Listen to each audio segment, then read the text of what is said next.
پیامبر صلی الله علیه و سلم در حدیثی میفرمایند روز قیامت بر سر در بهشت 8 در داره، بر سردر هر دری نوشته من بر 3 نفر حرامم. اون 3 نفر کیان؟ یک دائم الخمر، کسی که 24 ساعت داره خمر می نوشه، این بهشت برش حرامه. 2 کسی که به پدر و مادرش بی احترامی میکنه، کمر آدم میلرزه.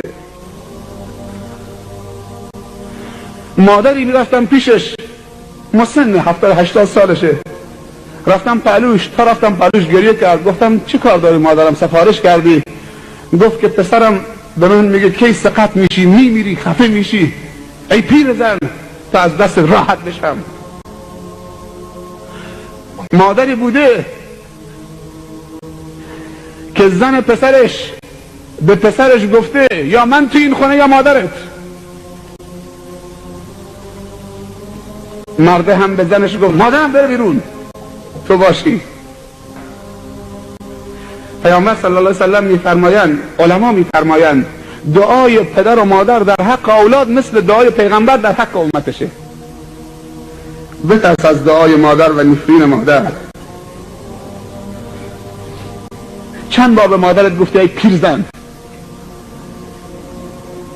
دختره حالا دیپلم گرفته، دانشگاه داره میره، پاش رو پا انداخته، مثل یک نوکر کنیز به مادرش میگه خوراک درست کن، خوراک بیار، لباسم اتو بکن، لباسم بشور، من دانشگاه دارم میرم.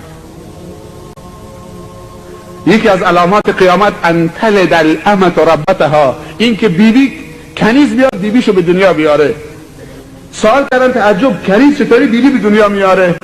گفت در آخر زمان دختری که باید اطاعت و احترام مادرش بکنه برعکس میشه، مادر باید اطاعت دخترش بکنه. حالا شده داره میبینی روی سردر بهشت نوشته من بر 3 نفر حرامم. 1 دائم الخمر،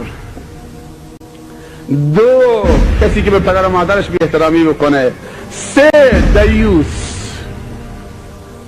اون 2 تا فهمیدن، صحابه سوال کردن دائم الخمر میشناسیم، حقوق والدین هم میشناسیم، میدونیم چیه. دیوس چه کسیه؟ گفت دیوس کسی که نسبت به ناموسش بی تفاوته. یه روزی در آخر زمان دیاست و دیوسی و بیغیرتی به مردان امت من سرایت میکنه. اینها بدونن که بوی بهشت نمیشنون و رو سردر بهشت نوشته دیوس بر من حرام، یارد من نمیشه.